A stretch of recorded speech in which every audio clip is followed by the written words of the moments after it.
10,44,053 total Rawatpur के तालाबों में लग चुका है। तो 10,44,053 लगने के बाद आज जितने भी तालाब रावतपुर में हैं, इन तालाबों में 10,44,053 की जगह 10 बूंद पानी हमको नहीं दिखा। काफी दुखी दिखाई दे रहे हैं। योगी जी भी, इन लोगों की आंखों से आंसू झलक रहा है। बैठे हुए नेता और अधिकारियों के कार्यालय में एसी लगी रहती है, घर पे एसी लगी रहती है, जो सरकार गाड़ी देती है चलने के लिए उसमें भी एसी लगी रहती है। जब ये लोग शपथ लेते हैं तो उसमें ऐसा इन लोगों का शपथ लेने का एक्शन होता है, देखने लायक होता है। मेरा नाम अंकित सिंह है, ग्राम पंचायत रावतपुर, पोस्ट बिहार, जिला उन्नाव का मैं निवासी हूँ। आप यहाँ 12:30 पर अकेले यहाँ पर क्या कर रहे हैं आप? 12:30 हो गया है। गर्मी 45 से 50 डिग्री सेल्सियस तापमान से पड़ रही है। बारिश तो हो रही है लेकिन पानी की बारिश नहीं हो रही है, ये धूप की बारिश हो रही है। सरकार की मंशा थी, मोदी जी की मंशा थी कि मैं बहुमत की सरकार बनाऊं। कल मोदी जी ने शपथ भी लिया है, वो प्रधानमंत्री बन चुके हैं। मोदी जी का सपना था 400 पार।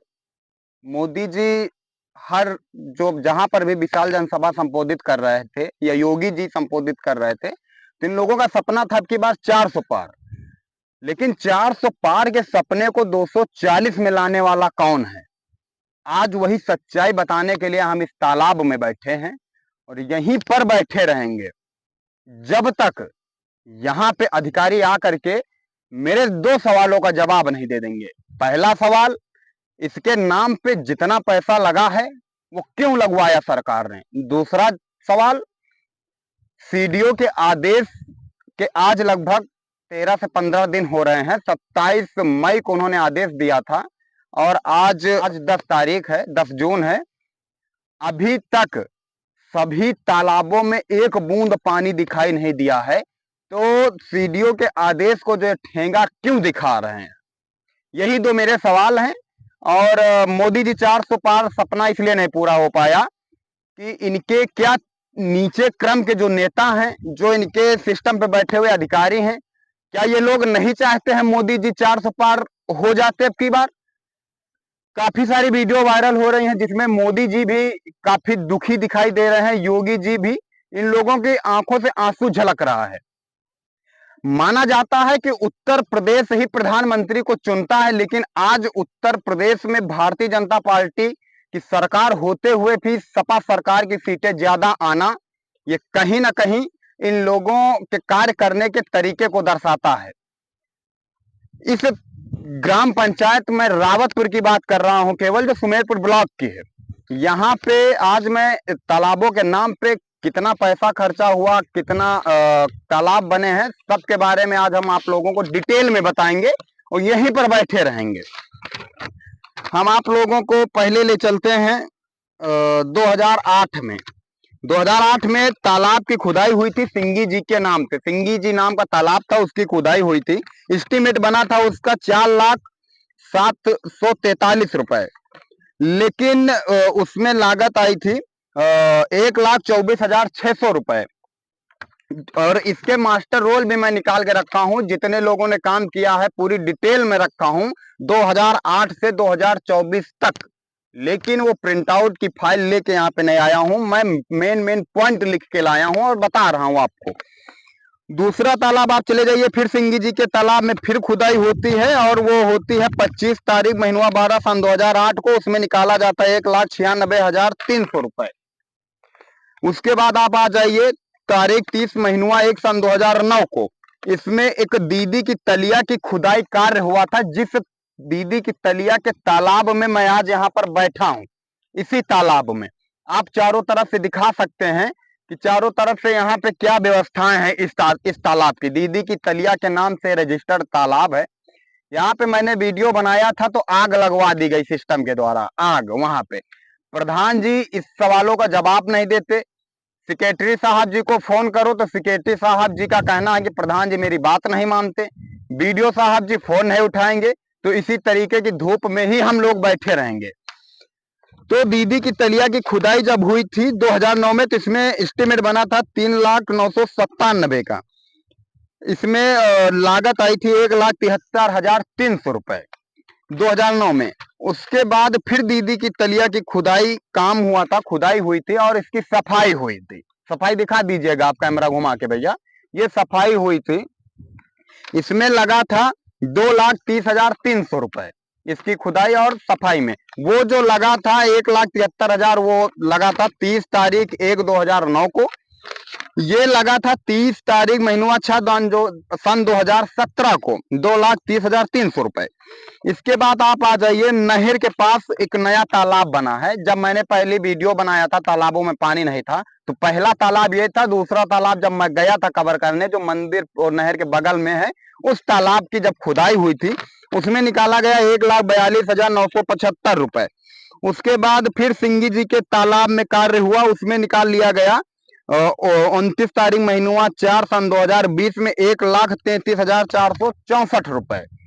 उसके बाद फिर दीदी की तलिया की खुदाई कार्य हुई थी, ये हुआ था 13 तारीख महीनवा 4 सन 2022 को। इसमें निकाला गया 1,76,577 रुपए। ये रावतपुर का केवल इतिहास है, रावतपुर के गांव का केवल इतिहास है। अगर ये पूरे तालाबों में मनरेगा से जितना पैसा निकाला गया है, अगर टोटल मैं अमाउंट ऐड कर देता हूं तो एस्टिमेट बना था 19,80,814 रुपए का, जिसमें से इसमें जो लेबर चार्ज हुआ था, जो मास्टर रोल तैयार किया गया था, उसमें से निकला था इसमें 10,44,053 रुपए। इसमें 10,44,053 रुपए टोटल रावतपुर के तालाबों में लग चुका है। तो 10,44,053 रुपए लगने के बाद आज जितने भी तालाब रावतपुर में हैं, इन तालाबों में 10,44,053 रुपए की जगह 10 बूंद पानी हमको नहीं दिखाई दे रहा है। 10 बूंद पानी, इतनी गर्मी पड़ रही है।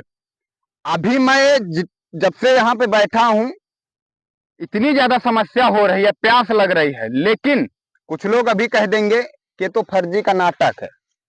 सही बात है, फर्जी का नाटक है, लेकिन ये वही लोग कहेंगे जिनके घर में एसियां लगी हैं, जिनके घर में एसी लगी है, वही लोग कहेंगे। सिस्टम पे बैठे हुए नेता और अधिकारियों के कार्यालय में एसी लगी रहती है, घर पे एसी लगी रहती है, जो सरकार गाड़ी देती है चलने के लिए उसमें भी एसी लगी रहती है। जब ये लोग शपथ लेते हैं तो उसमें ऐसा इन लोगों का शपथ लेने का एक्शन होता है, देखने लायक होता है कि जनता को अभी ये लोग सारी समस्या उसकी खत्म कर देंगे। लेकिन उसके बाद क्या जनता के 1% समस्याओं के समाधान के लिए लोग आगे आते हैं? कभी नहीं।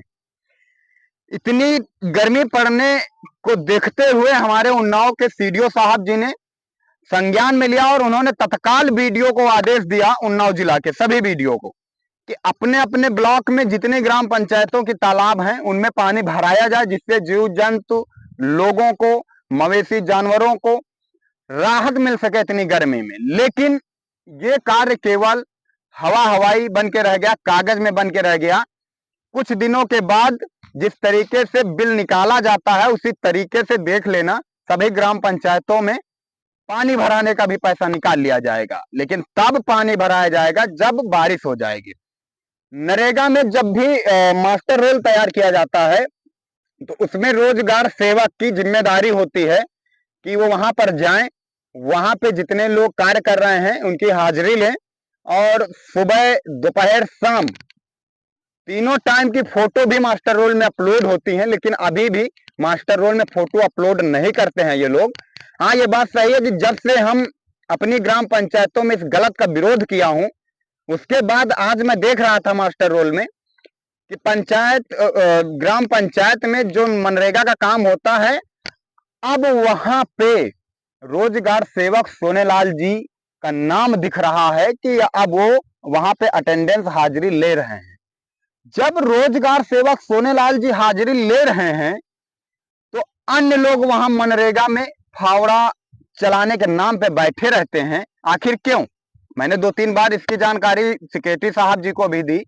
ग्राम पंचायत का जो ग्रुप था उसमें भी मैंने मैसेज किया कि इस पे कार्रवाई होना चाहिए कि प्रधान या रोजगार सेवक का जिन लोगों से मतभेद है, जिन लोगों से राजनीतिक मुद्दे की वजह से उनका विरोध है, उन लोगों से वो लोग फावड़ा, गोलई दिन भर चलवाते हैं, माताओं से भी चलवाते हैं, जो लोग ज्यादा वृद्ध रहते हैं उनसे भी चलवाते हैं, लेकिन जो उनके संपर्क में एक दो लोग रहते हैं उनको देखा जाता है कि वो किसी पेड़ के छांव के नीचे आराम से बैठे रहते हैं, उनका मास्टर रोल में हाजिरी चढ़ जाता है।